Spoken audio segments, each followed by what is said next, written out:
So I've never made a YouTube video before, but I'm really excited because I just fixed my television. So without any rehearsal at all, here goes. I want to explain to you guys what I did to fix my Samsung 46-inch TV. So I have this television, big LCD, pretty TV. It's about 5 years old. And a couple of months ago, maybe a year or more ago, it started having green lines across the screen and just made it unwatchable. And I have like a picture on my iPad that I'm going to show you guys because I don't really know how to splice things in. But eventually it got to the point where the screen just looks like that and it was awful. And then it did this thing where you turn it on and it would just turn off and turn on again and turn off and turn on again. I guess that's called power cycling, which I didn't know. But I have a video if you want to see what that looked like. Go.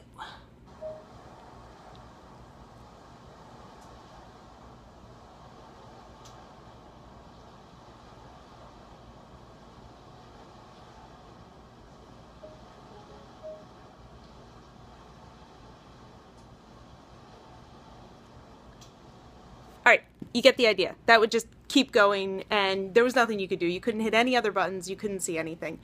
So I didn't want to replace my television because I'm cheap and I don't really use it that often, and I thought, why not try and break it more and fix it myself? So of course I went to the Google and the YouTube, and everyone was saying, well, you know, it's a bad capacitor and the power supply. I don't know what any of this means, but I thought maybe I'd just take the back off the television and I would see. So by myself, this was actually the hardest part. I took it down off the wall without breaking it or me. It's really heavy. And then I took the case off the back. So there's, I don't know what I'm doing here. That's what the inside of the television looks like. That was really hard to do as well because I had to borrow a screwdriver from one of my cute neighbors, and that was terrible, let me tell you. So I finally figured out all of the screws that needed to come off. It probably took me 2 hours to figure out how to get the back off the television. No shame, it did. So what we're looking at here is this thing here is the power supply that they said goes bad, that I'm assuming is some kind of television brain. So this was pretty easy to remove. I took out some screws, popped it out, unplugged some connectors, and looked at the part number on it and ordered a new one online. So like 65 bucks, it took 3 days to come in. I thought, this is so awesome. I just unscrewed and unplugged some things and I'm gonna look like a badass because I fixed my television. So the new power supply comes in, and I'll put the new one and the old one next to each other. And they don't look exactly the same. There's some subtle differences which freaked me out, but I guess the one I bought was cheap. It was probably refurbished, I imagine. But I plug it in, all the connectors work. I prop the TV back up on the wall, I turn it on. Exact same thing's happening. No. So whatever, I can return it and get my 65 bucks back. Nothing's lost. But I'm not ready to give up yet. So I still have this broken TV. I might as well play with it. I went to back to the internet and I found out that there's this other thing, the T-Con board, which is a timing connector or something, and that could be bad.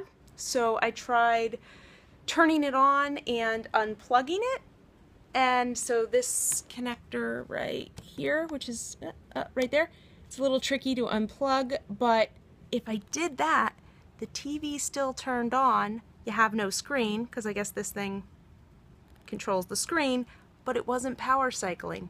So, you know, it's got to be this thing. And great. So I go back to the internet and I try and order one of these. Of course, not available anywhere. Searching by part number, searching for refurbished ones, searching for is anything else compatible that I could plug in and at least have some kind of working television. Nothing, but I did not give up.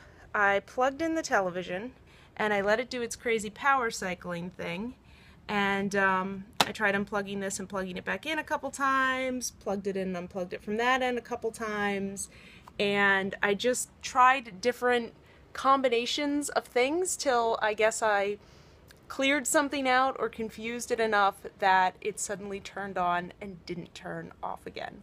And I've tried it many times, and it still works. So I can't wait to get this cover back on. It's over there. Put all the hardware back in, hang it back up on the wall. You know what's going to happen. I'm going to drop it and the screen's going to break when I'm hanging it back up. But I just had to share my success with you. I did cry. I cried like a little bitch when it turned on. But no shame. I'm really proud of myself, and I just want to encourage you to take things apart before you throw them away, and be careful, but go for it. Thanks for watching my very first YouTube video. Bye!